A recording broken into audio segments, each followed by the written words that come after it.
دوستوں Oman middle asset میں موجود ایک چھوٹا لیکن خوشحال ملک ہے۔ عمان کی آبادی صرف 50 لاکھ ہے۔ تیل سے مالا مال اس ملک میں کرائم ریٹ نہ ہونے کے برابر ہے۔ کسی زمانے میں عمان میں کالا جادو بے حد عام تھا۔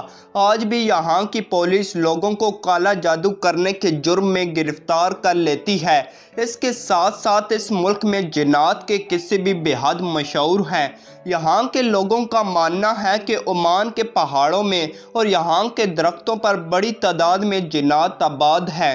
جیسا کہ عمان کے ٹیکسی ڈرائیورز میں یہ بات مشہور ہے کہ رات کو کبھی کبھار ٹیکسی میں بیٹھنے والے مسافر اچانک ٹیکسی سے غائب ہو جاتے ہیں یا پھر ان کی شکل ہی تبدیل ہو جاتی ہے، جس سے کئی ٹیکسی ڈرائیورز گھبرا کر اپنا ایکسیڈنٹ کروا بیٹھتے ہیں۔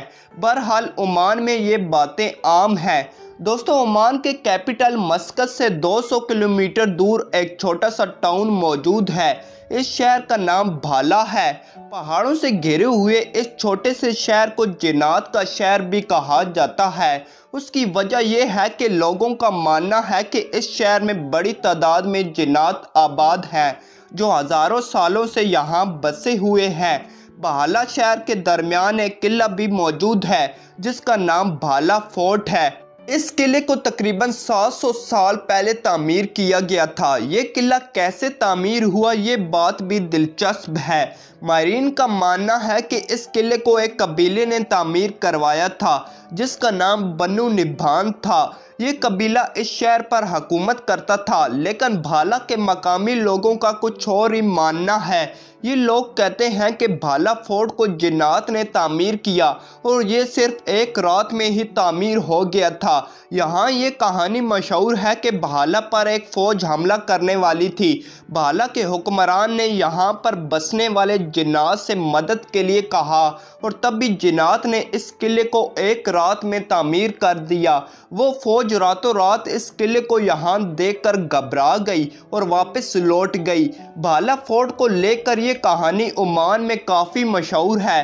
آج لوگوں کا ماننا ہے کہ اس قلعے میں ہزاروں جنات آباد ہیں اور اسی لیے اس قلعے کو ہانٹڈ کہا جاتا ہے۔ دوستوں بھالا کے متعلق اسی طرح کی کئی باتیں نہ صرف یہاں کے مقامی لوگوں میں بلکہ پورے عمان میں مشہور ہیں، تبھی اسی کو جنات کا شہر کہا جاتا ہے۔ جیسا کہ یہاں ایک عجیب سا درخت بھی موجود ہے۔ کہانی یہ ہے کہ 1000 سال سے بھی پہلے یہاں کالا جادو کیا جاتا تھا۔ اس وقت ایک آدمی کو جادو کرنے کے جرم میں قتل کر دیا گیا۔ اس آدمی نے ایک درخت پر کالا جادو کیا ہوا تھا۔ لوگ مانتے ہیں کہ بھالا میں رہنے والا کوئی بھی شخص اگر اس درخت کو چھو بھی لے تو اس کے ساتھ کچھ بے حد برا ہو سکتا ہے۔ بھالا میں رہنے والے لوگ ایک اور بھی دعویٰ کرتے ہیں اور وہ دعویٰ یہ ہے کہ اس شہر میں خود بخود آگ لگ جاتی ہے۔ بھالا کے مقامی لوگ کہتے ہیں کہ نہ صرف شدید گرمی میں بلکہ سردیوں میں بھی لوگوں کے گھروں کے اندر اچانک آگ لگ جاتی ہے، پھر اس آگ سے کسی کے ہنسنے کی آواز سنائی دیتی ہے۔ یہاں کے لوگ جب اس آگ کے متعلق بات کرتے ہیں تو اپنی آواز آہستہ کر لیتے ہیں کیونکہ ان کا ماننا ہے کہ جنات ان کی آواز سن رہے ہوتے ہیں۔ دوستوں جنات میں بھی نیک اور برے جن ہوتے ہیں اور بھالا کے لوگوں کا ماننا ہے کہ جمعے کے دن سورج غروب ہونے کے بعد برے جنات پورے بھالا شہر میں گھومنا شروع ہو جاتے ہیں، اسی لیے یہاں کے لوگ اس وقت اپنے گھروں کے اندر ہی رہتے ہیں۔ بھالا میں رہنے والے ہر انسان کے پاس جنات کی ایسی ہی کہانیاں موجود ہیں۔ ان سب کا ماننا ہے کہ بھالا کے کونے کونے میں جنات بستے ہیں۔ یہ ان کے لیے ایک عام سی بات ہے۔ بھالا کے پہاڑ، یہاں کے درخت، لوگ مانتے ہیں کہ ہر جگہ جنات رہتے ہیں۔ اس شہر میں کئی لوگ جنات کو اپنے ارد گرد محسوس کرتے ہیں۔ یہاں ہر انسان کے پاس ایسی سینکڑوں کہانیاں موجود ہیں۔ دوستوں بھالا کے ایک حصے میں ایک کافی بڑا اور پرانا بازار ہے۔ یہاں بے حد پرانی دکانیں بنی ہوئی ہیں۔